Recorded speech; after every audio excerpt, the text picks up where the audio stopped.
Succes veterinær praksis, podcast nummer 139. And if you're here for Mike, you can skip ahead a couple of minutes. Only the intro here will be in Danish.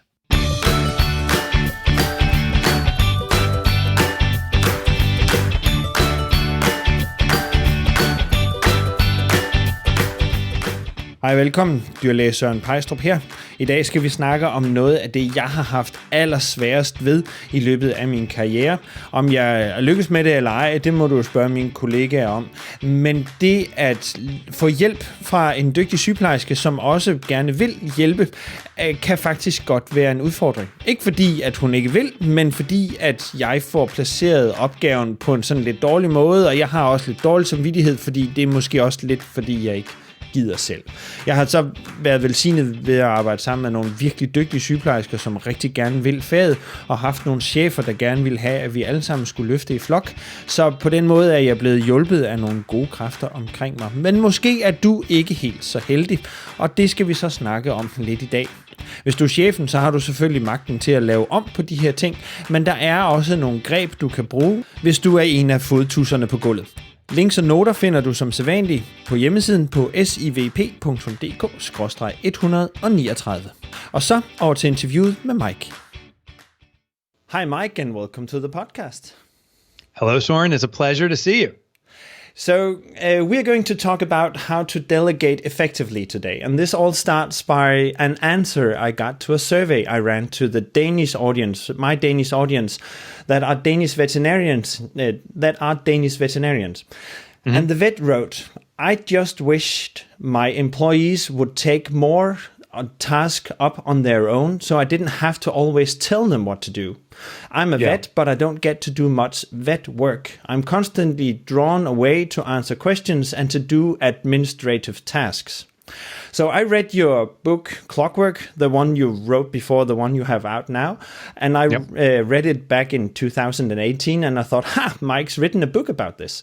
So, and you have written a bunch of books helping small business owners get some of their life back. So before we dive in, Mike, can aside from writing books on organizational efficiency, what's important that people know about you before we dive in?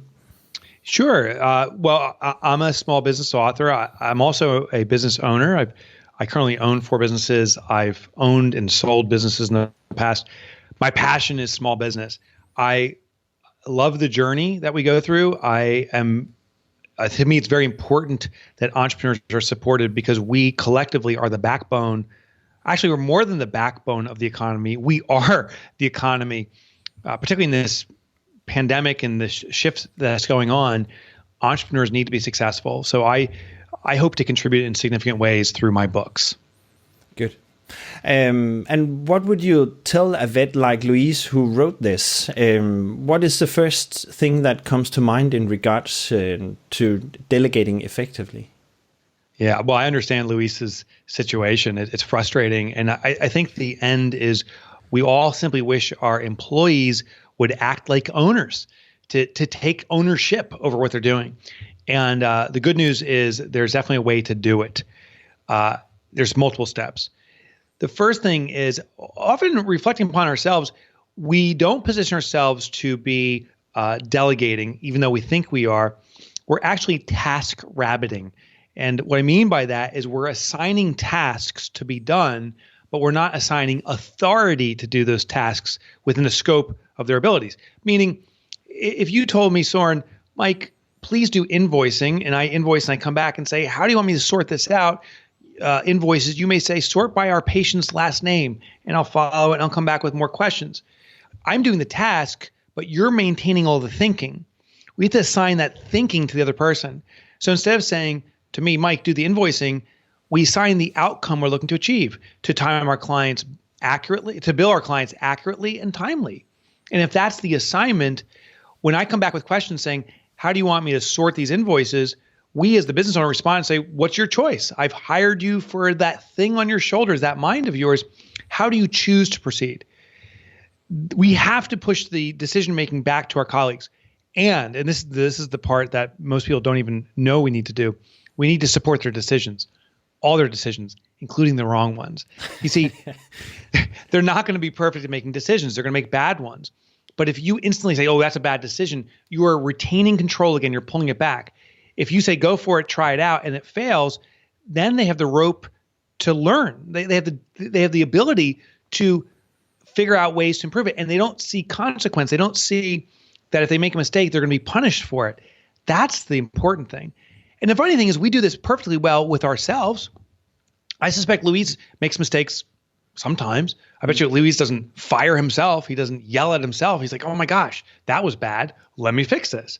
Well, we need to give our employees that same ability. The other element, and I discovered this from my own business, is that the goal of the veterinary clinic or the office, whatever it is the goal of the owner, not the employees. My own company, I came out with this grand vision. I used to be in computer crime investigation. I came out to all my colleagues and said, this is the year we're going to do $10 million in revenue. I had 30 employees at the time. I was all excited about it. But it was like a ho-hum response. People weren't excited. I thought the applause would break out. We got this. I'm like, why isn't everyone excited? And my most trusted confidant, her name was Patty, she came up to me and she said, Mike, if we make 10 million, you get the new house and the new car. But why should we care? I was like, oh my gosh. She then revealed to me, she said, everyone here has their own individual dreams. Someone wants to, work more flexible hours. That's their dream, so they can be home more. Another person is looking to go on vacation. Another person is looking to put their son through college. And when I had that realization that everyone has their individual dream, is the job of me as the owner to know what their dreams are and then organize the company to satisfy not just my dream of the corporate goal, but everyone's dreams, that we're marching together in unison and everyone's being served through that process. I'm not saying I'm going to buy someone else's house or something, but when I know that's the most important thing to them, that's the conversations we have. We talk about their job and how it's supporting it. We give them flexibility and time so that they can pursue that dream.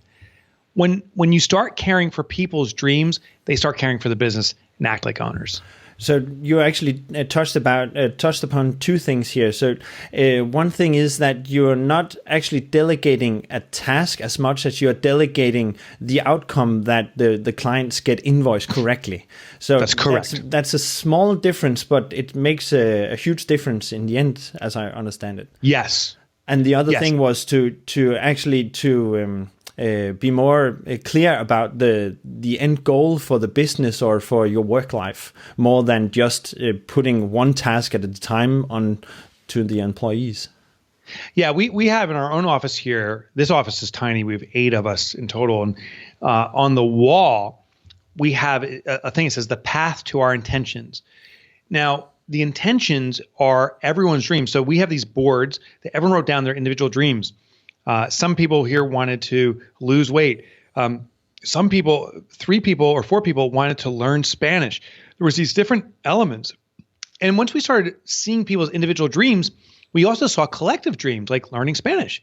So one of the team members here said, how about we only communicate via text and email in Spanish so we can learn, which, by the way, it's the most horrible Spanish on the planet. It was a big mistake. But you start seeing these collective things, and then we get inspired and excited about it. People's dreams are being fulfilled. It's pretty consistent that our colleagues here say, this is the best place I've ever worked. I love it here. And when people say, I love it here, this is the best place I've ever worked, they start putting in their best effort. They put their love into the business. Our job as business owners is to serve our employees, to allow them, to direct them, to support them in achieving their dreams, and then they make the dream of the business come true. We are not granting wishes. We're not saying, oh, here, we're not gifting people stuff. In fact, people want to earn. We get the most value out of something we earned. We like to earn things. We don't respond as well just to gifts. And so that's not the objective. And plus, most businesses couldn't support that financially anyway. It's just to understand and put the importance in the employees' dreams, not this mystical corporate vision that we have. And vets and vet nurses are definitely mostly in the business for doing something good to the owners and doing good to the patients. And sometimes people tell us that we are too expensive and we must be in the business just for the money. But it's more the other way around. So actually doing some good and being a team, lifting and going in the same direction is usually a very strong motivating factor in our business anyway. It is. And you just mentioned price. I just want to address that. Some clients will say to you, you charge too much. Those are the clients who are looking for the cheapest solution. And those clients are not necessarily the ones you want. So when someone says, Mike, you charge too much, I say, I understand I may charge too much for you. Maybe you're looking for the cheapest solution. I don't provide cheap. My clients are so important to me that I devote my time to them, that I want to make sure that my focus is on you. And I would actually argue, Soren, that our clients, the right clients, want us to be profitable. They want us to charge more. Now, they'll never say that. They'll never say, hey, can you double the prices on me? Can you rip me off? No, they'll never say it. But what they will say is, when you're taking care of my family pet, I want your undivided attention. I want this to be the most important patient you're serving at that moment. I want your total, utmost care and attention. If you're not, and what they're saying, and the only way to do that, to care and focus on your patient, the pet, is that you're not worrying about making money from the next one.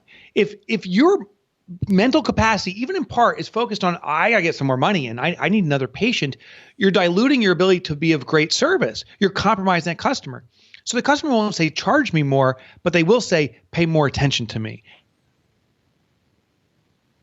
And the responsibility to maintain or even increase those rates. The right customers will get it. It's undivided attention. It's the best care. The wrong customers will say, I want you to be cheaper. Let them go to your competition. Let them push your competition down. Yeah, but that's actually a important point in when we're talking about delegation, because I think as vets we feel that we are not special, but we feel that we have to do much of the task ourselves.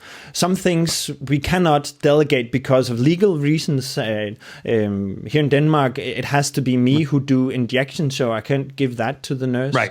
But she can draw blood, though. But still, she can take things out of the patient. I'm the only one that put things in.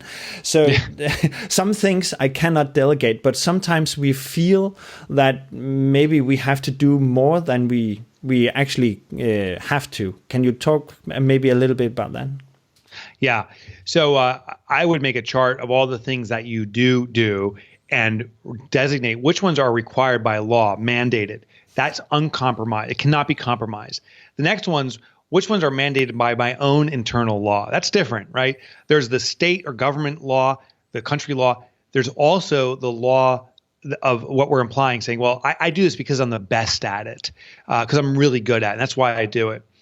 Well, those things that you're best at, I call it the I can do syndrome. The I can do syndrome is we look at all the different elements and say, well, I can do that. I can do this. But really, are we really good at it? And is it diluting from our time doing the most important work, the stuff that's mandated by the country? So when I start bifurcating or separating those things out, then I realize the only way I can be of great service to my organization, doing the things I must do, is by alleviating or removing the things that I say I can do, but really shouldn't be doing. But this transition isn't a switch. It's not like, okay, I'm going to hand off all this work. We have to build confidence in ourselves to assign work. So when it comes to this delegation process, I also go through that list and identify what are the things that are necessary but I don't like to do and are easy. So easy, necessary, but don't like. Those are the best things to first delegate off, because if it's easy, someone else can quickly pick it up. If it's repeating, meaning it happens again and again, and you assign it to someone else, you're now alleviating time. And if you don't like to do it, you remove something that you don't like. So start off with assigning out and delegating small, easy stuff. Build that muscle and that confidence in yourself, and then start moving to higher level tasks that you're delegating out. And maybe a higher level task would be actually giving undivided attention to an owner in that moment, and don't have to worry about other tasks you have to go back to. Oh, for sure. For sure. You know, there's a transfer of trust, particularly in your industry. I am not a vet, but I am a pet owner. And sadly, we've had traumatic experiences around injury, ultimately having to put our dog down. And we've had cases, of great successes through different experiences with vets. The number one component of our satisfaction was the demonstration of empathy and understanding. The doctor did exemplary work, but it was transferred to us through their communication. That is absolutely critical. And I would argue for many vets, perhaps that is your differentiator, is your effectiveness not in the work you do, but the way you communicate about the excellent work you do. Yes. And therefore, that becomes a priority. Now, here's a wonderful thing. You may not have the best, what we call bedside manners. You may not just be a good communicator naturally. I'm not even suggesting that you get better at it, but I am suggesting you hire someone to become that liaison, that communicator, someone that can empathize and listen to the client, that they can play that role of a psychologist and transfer information back to you if you're serving as the doctor.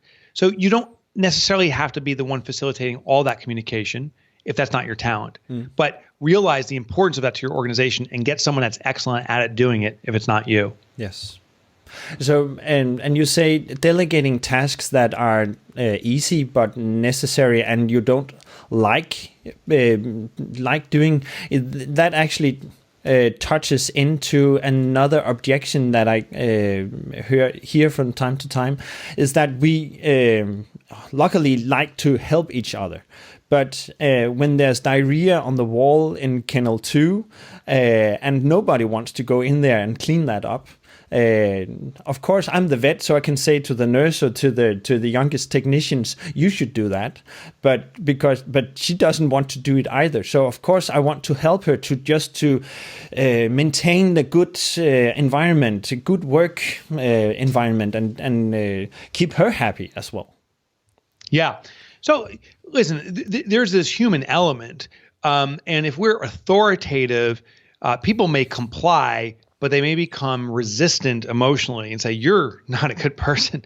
So we may want to do things to show empathy and understanding. But also, if that situation is happening, that may mean that nurse or that entry-level person doesn't understand the significance of the impact that they're having.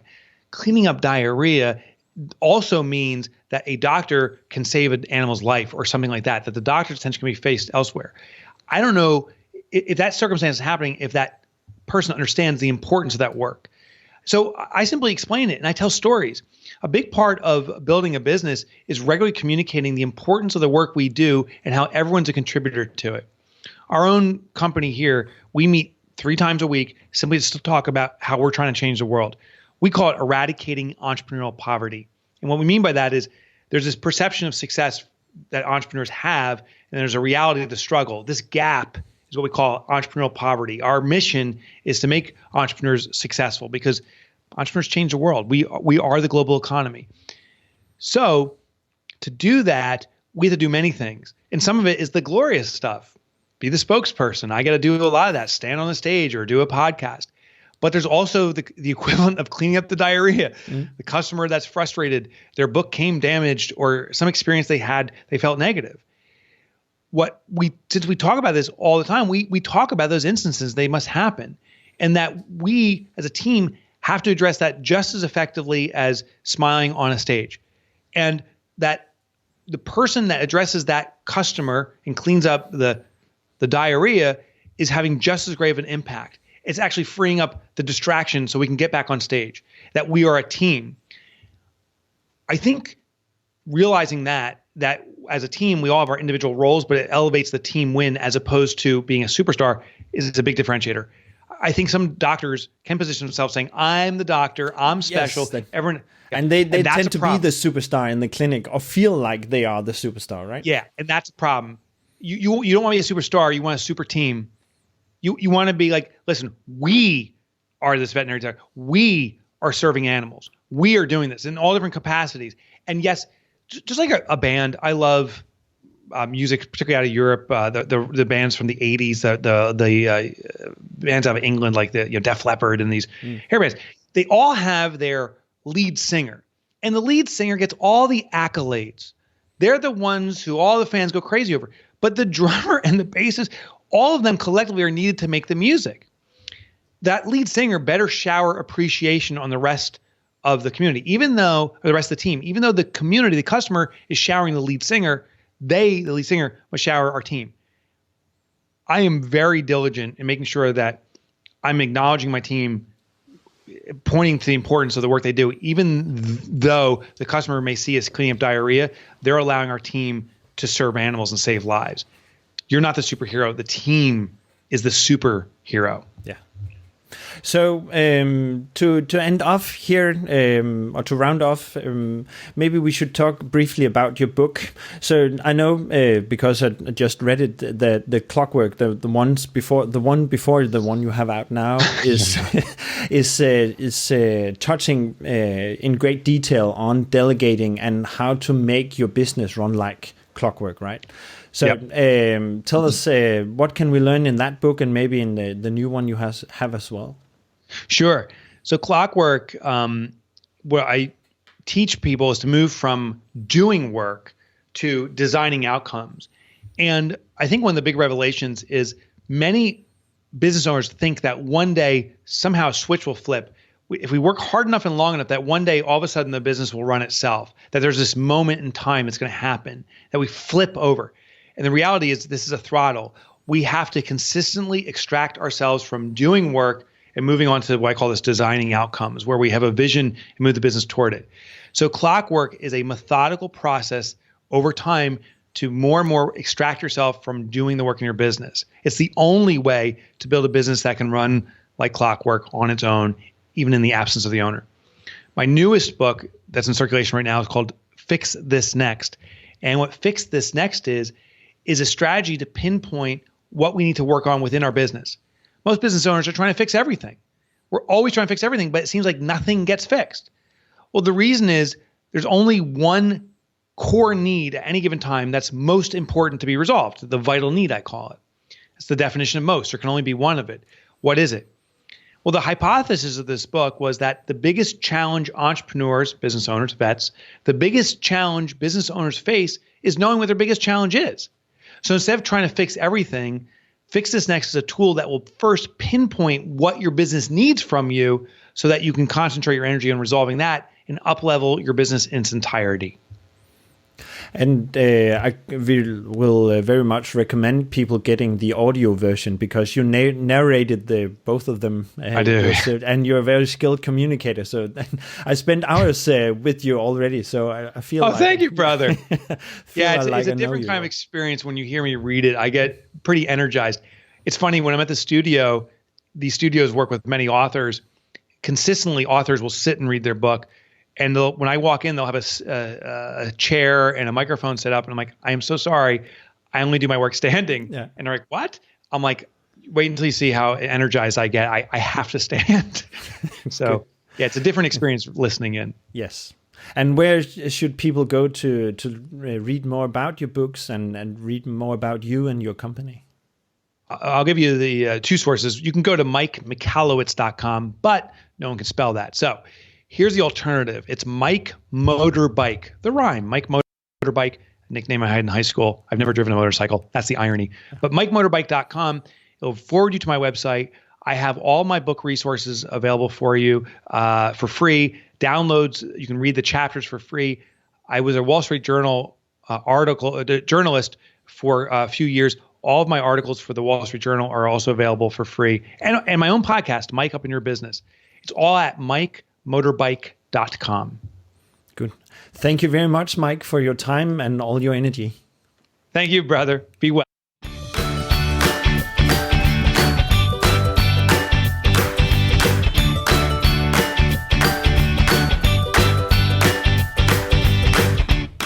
Husk at kigge over på hjemmesiden SIVP.dk/139. Der finder du links til det, vi har snakket om i dag, til Mikes hjemmesider og til bøgerne på Audible. Det er i hvert fald der, jeg har fundet dem. SIVP.dk/139. Tak for i dag. Vi høres ved igen næste gang.